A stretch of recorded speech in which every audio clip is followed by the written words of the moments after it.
kusoo dhawaada Homestream TV magacaygu waa Yuusuf Xaaji maanta waxaan rabaa inaan arin yar oo advice mise talo mise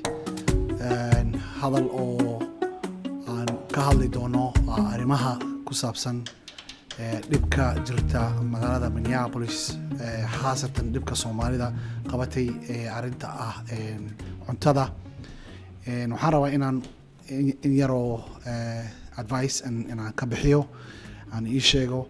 سأوقتهم بروح كستو مريكان جوجو ودا كان حق حقوق بوله حق بوله روح كستنا هدي دنبي لو قبته وحو كله هي حق إنه إن سدو ذكره وأنا إلى لقى حكومة يو وهي قف دنبي الآن أو بروسيس كي مريضانه سؤال كان حرام أنت أرير إن وشيء تتكبد سومالي ده أو دبكن كتيرو horta ilaahay dhinaca ka mariyo laakiin waxaan rabaa sida xaq oo right-kooda inaan u sheego maanta ay leeyihiin wadankan Mareykan dad badan jira iska walbaharsan arintan ayako ogeen mise ogeen lugta kula jiro oo waxyaalo badan saameysay mise dib u keeni doonto oo walbahar u joogaan soo waxaan rabaa inaan u sheego arrimo yar qusayso arintaas dhinaca dawladda mise markay noqoto arinta haday ay soo dhaxgasho FBI-da mise hada police mise IRS-ta kuwa taxiga canshuurka federaalka mise state-ka Minnesota Revenue haday arinta gacan la soo gasho maxaad ka qaban kartaa maxaa xaq aad leedahay adiga sida runta aha midka ugu hore had mar ogaatid inaan FBI investigation ku jirtid meelna waan ka akhrinayaa waxaan rabaa inaan tafsiiro si fiican arinta u sheego horta inta wali aan si badidin hadalka aan ka sii hadlin waxaan rabaa inaan ii sheego aniga horta qof lawyer ma ihi waxaan general knowledge ka oo qof kasto Mareykan oo constitution-ka Mareykan shuruucda Mareykanka uu ku leeyahay xaqa aan ka hadlayaa kama hadlayo aniga expert oo lawyer ma ihi waxaan rabaa in inta waxaan ogyahay aqoontan qabo inaan Soomaalida badan inaan la share gareeyo mid uu hore markaa ogaato inaad ku jirtid investigation oo FBI horta FBI-da markay bilaawdo arintan ay ku sheegaan waa arin muddo dheer ay soo wadeen oo ay ku wadeen daba baris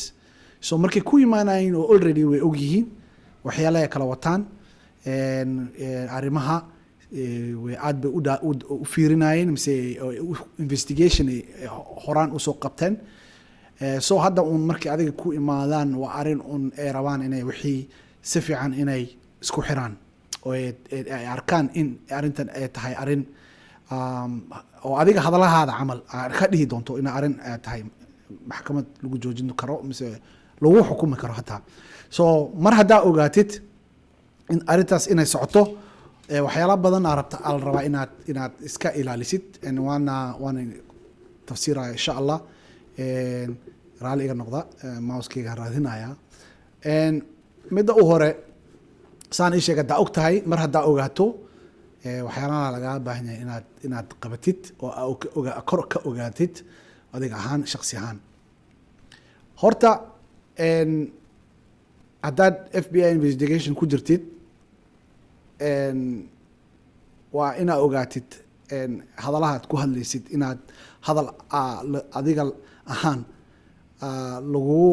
laga keensiyo oo hadhowna markii maxkamadda aad tagto lagu isticmaali karo in adiga lagu xukumo mise dambi lagu helo waa inaad iska ilaalisid number 1 keeskaada adiga ruux kala hadlin haddii keeskaada ay noqoto adiga dambi ahaan lagu imaado dad kale keeskaada ha u sheegin mise ha kala hadlin maadaama waxay u badan tahay qofka haddii ruux kasto la hadashin dad kale la hadashin dad wacdi kala hadashin dadkaas ayaga in loo yeero oo hadhow markii adiga ay kugu maqaar furi karaan adigana wax si dheeraad dib ay ku keeni karto soo waa inaad afkaada xirtid af daboolan waa dahab si badan u sheegeen haddii aad evidence leedahay haddii aad wax evidence haddii aad email lagu soo diray haddii telefoona lagu soo diray haddii text message lagu soo diray haddii warqada ay jiraan oo adiga adigana aad og tahay waa inaad meel dhigtaa ha dilaacin ha gubin ha tuurin ha qarin haddii lagu imaado warqadahaas waxaas laga rabo lagu dhaho tus waxyaala kale aan rabaa inaan kuu sheego dadka FBI-ga been looma sheego been ha u sheegin beenta adiga dhib ku keeni kartaa hadhow hadday ogaadaan mise hadday bartaan inaad waxyaalaha badan been aa sheegtay dadka badidoona beenta lagu qabtaa ayakana lagu xukumaa beenta so beenta waa waxa aad iska ilaalin waxaad og tahay adiga shakhsi ahaan adiga isdifaac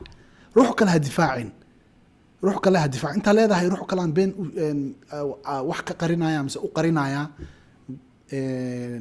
adiga dhib ha isu keenin so adiga haddii ruux kale wax lagaa weydiiyo waxaad garanayso sheeg ha qarinin been ha sheegin adiga sida adiga naftirkaada adiga sidaa isu difaaci lahayd raadi oo waxaan uga badbaadi lahayd waa muhiim inaad taas aan la wadaago marka haddana midda muhiimka u importantka ah waxaa waaye inaad haysatid lawyerka waa inaad raadsad markay ku imaadaan FBI gurigaada hadday ku imaadaan shaqada hadday ku imaadaan mise hadday kusoo wacaan meel ay kula kulmaan waa muhiim inaad lawyer haysatid lawyer haddaa haysanin dhib badan ay leedahay because hadalaha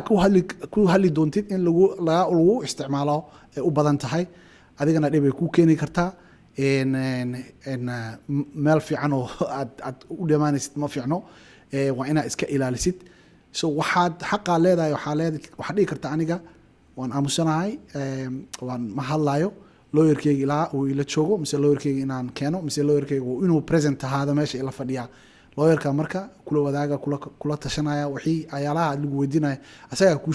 kuu sheegaya mise sidii saxda adiga u jawaabi lahayd asaga kuu sheegaya marka arrimahaas waa inaad iska ilaalisid waa og tahay waa laazim inaad lawyer meel haddaba haddii aad og tahay adiga dhibkan hadhow ku imaanayo haddaba lawyer iska soo raadso la tasho ogaaw wixii xaqa aad leedahay xuquuqda aad leedahay waxyaalaha aad isku difaaci kartid inaad haddaba lawyer raadsatid oo aad ogaatid waa muhiim sidii degdeg ah lawyerka waa muhiim sidii degdeg ah first markii aad ogaatid haddaad mise aad maqashid mise aad u malaynaysid waa inaad la kaashato oo mise aad raadsatid lawyer arrin yar ma aha waa arrintan waa arrin weyn waxaan horta ilaahay ka baryaynaa in soomaalida kulli ilaahay insha allah dhinacan dhibkan wax uga dhigo laakiin midda muhiim oo adiga aa leedahay xuq baa leedahay waddankan guilty matid until proven innocent baa tahay so arrimahan hadda aan kuu sheegay iyo in ka badanba qof lawyer ah aa kuu sheegi karo inaad u tagtid aad la hadashid aad la tashatid waa muhiim intaasaa raba inaan ii sheego waxaa la rabaa inaan igu daro channelkan waa channel soomaaliyeed channelkan waa Honestream waxaan rabaa arrimaha soomaalida Minnesota iyo gobolka iyo waddankan iyo dadweynaha kulli inaan arrimaha ka socdo inaan inaga hadlo so insha Allah kusoo dhawaada magacayga waa Yuusuf Xaaji thank you